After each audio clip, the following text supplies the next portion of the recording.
I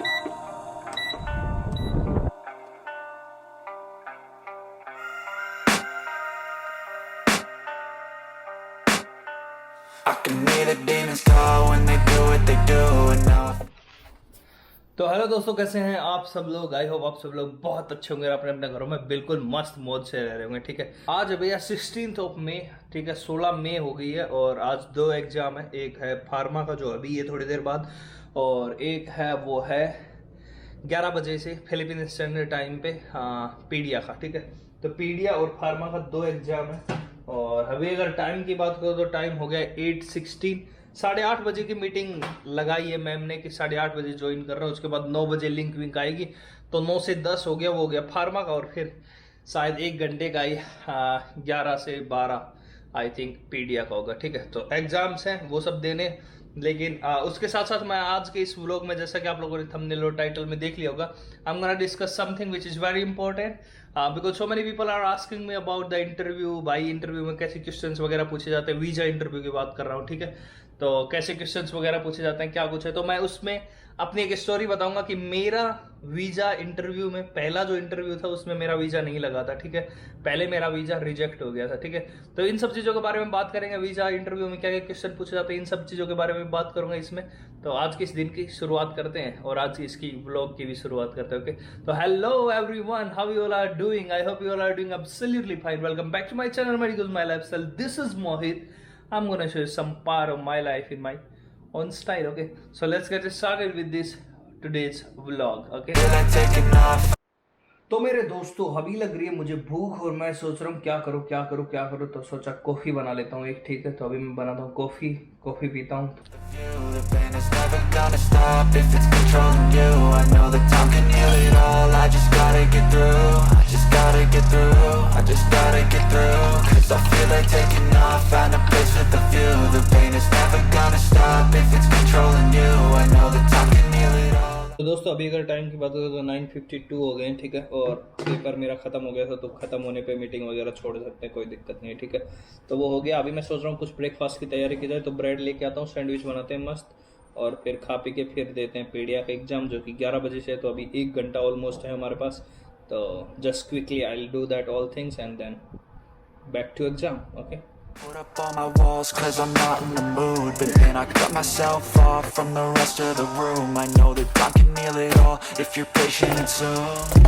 It can all be worth it, all the searching. Pain is never really permanent, but damn it hurts, man. I could feel all of the turbulence and it's concerning. I've been searching for a purpose, I hope it's worth it.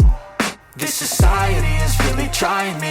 Ain't no hide and seek, I hide to be far from anxiety. I need my space, I need my privacy. I need some silence, please, you're all too loud. You don't speak quietly, opinions violently thrown across every surface. It makes me nervous. Is the world honestly burning? That's all I'm पहली learning. बात करते हैं कि भैया मेरा मैं 2018 में आया था यहाँ पे, और वो भी जनवरी में। 18 जनवरी को मेरी फ्लाइट थी यहाँ पे आने के लिए, और 19 जनवरी को मैं शायद आई थिंक मॉर्निंग में ही पहुंच गया था यहाँ पे। ओके, तो उससे पहले आप सबको पता ही है कि भैया आने से पहले वीज़ा वगैरह लगवाया जाता है। तो सबसे पहले यहाँ पे जब एजेंट वगैरह बुलाते हैं ना, तो वो पहले वीज़ा लगवाते हैं, वो लगवाते हैं tourist visa. Okay, tourist visa होता है, वो होता है आई थिंक 59 डेज के लिए। ओके, और उसके बाद उस वीज़ा को कन्वर्ट कराते हैं ये लोग स्टूडेंट वीज़ा में, जो राम कहानी आपको पता है। ठीक है, तो अभी अगर बात करें तो भैया मेरा टूरिस्ट वीज़ा लगने में बहुत दिक्कत आई थी थोड़ी सी। वो ये दिक्कत आई थी कि क्योंकि मेरा लगना था ना, इसलिए थोड़ी दिक्कत तो आनी थी। ऐसी ही बात है। दिल्ली में लगता है जब ये वीज़ा इंटरव्यू वगैरह होता है, वो दिल्ली में होता है। और जब भी आप इंटरव्यू वगैरह देने जाते हैं तो आपके कोई ना कोई या तो एजेंसी से या कोई ना कोई ऐसा बंदा मिल जाता है जो आपको अपना एजेंट बोलता है कि भाई इससे जाके मिलना वहाँ पे, और वो आपको बता देगा जो जो क्या क्या पूछा जाता है, क्या क्या नहीं पूछा। तो पहली बात तो आपको ज़्यादा वरी होने की ज़रूरत है नहीं। वहाँ पे कुछ ऐसे complicated question, general knowledge check करने के लिए, मतलब जीके वगैरह चेक करने के लिए नहीं पूछा जाता है। वहाँ पे पूछा जाता है नॉर्मल से क्वेश्चंस जो कि बहुत ही नॉर्मल होते हैं। और मेरा क्यों नहीं हुआ था उसके बारे में अपन बात करते हैं। तो मेरा गया, तो मैं गया शायद सुबह का टाइम था, सुबह की शिफ्ट में मेरा इंटरव्यू था। तो जब मैं वहाँ पे गया और फिर बहुत सारे बच्चे आए हुए थे, नए नए बहुत हैं सब लोग, तो इतना ज़्यादा इंटरेक्शन भी नहीं हो पाता है। और फिर भाई एक एजेंसी थी, जो मेरी एजेंसी थी, उसी ने मेरे को बताया था कि भाई यहाँ पे चले जाना आप। और इस बंदे से मिलना, तो उन बंदों से भी मिला, लेकिन किसी ने कोई इंस्ट्रक्शंस वगैरह दिए नहीं थे उस टाइम पे।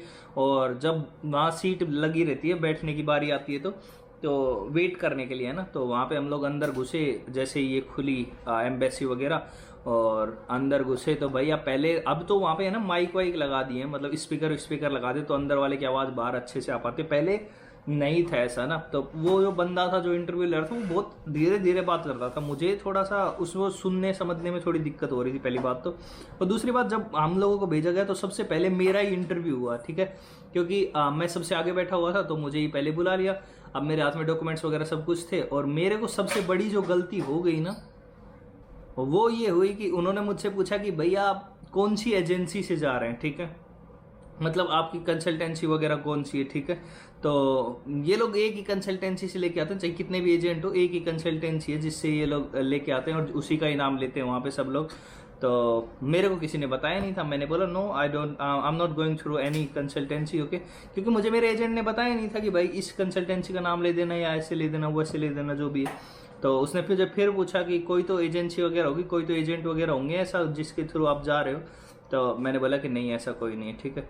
तो बस ये बोला मैंने, और फिर उन्होंने मुझसे जो जनरल जो क्वेश्चंस होते हैं, नाम वगैरह, क्यों जाना चाहते हैं फिलीपींस आप, स्टडी के बाद का क्या प्लान है, इंडिया में क्यों नहीं पढ़ लेते, वहीं क्यों पढ़ रहे हैं, कौन सा सब्जेक्ट पढ़ने जा रहे हैं, मतलब कौन सी डिग्री आपके लिए आप अप्लाई करने जा रहे हैं, और ये सारी चीज़ें पूछते हैं, ठीक है। तो अपने को ये बोलना होता है कि भाई मैं यूनिवर्सिटी वगैरह विजिट करने जा रहा हूँ, ठीक है, देखने जा रहा हूँ, अभी एडमिशन का कोई प्लान है नहीं, अगर मुझे अच्छा लगेगा तो मैं देखूंगा, ठीक है। तो ये सब चीज़ें करनी होती है, क्योंकि आप टूरिस्ट वीज़ा पे जा रहे हैं ना, तो थोड़ा सा चीज़ें संभाल के करनी होती है।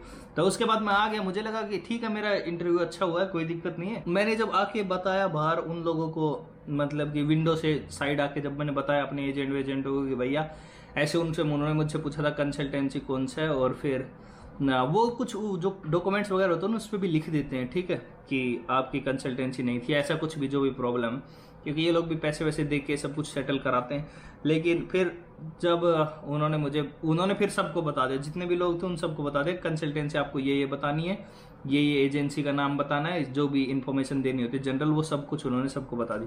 तो बाकी के लोगों का वीजा शायद लग गया होगा, लेकिन मेरा फिर कैंसिल हो गया, ठीक है।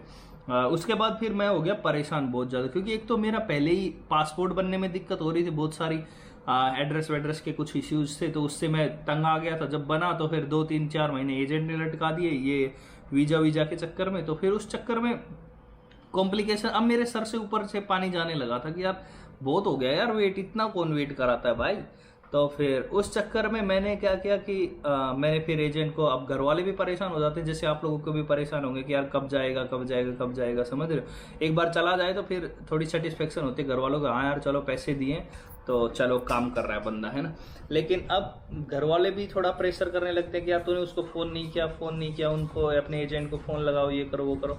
तो फिर मैंने लगाया, फिर मैंने फाइनल लिया कि सर आप करा दो मेरा, या फिर रहने देते, ख़त्म करते हैं, मैं कहीं और का प्लान कर लेता हूँ। ये सब कुछ करना पड़ता है थोड़ा सा ना।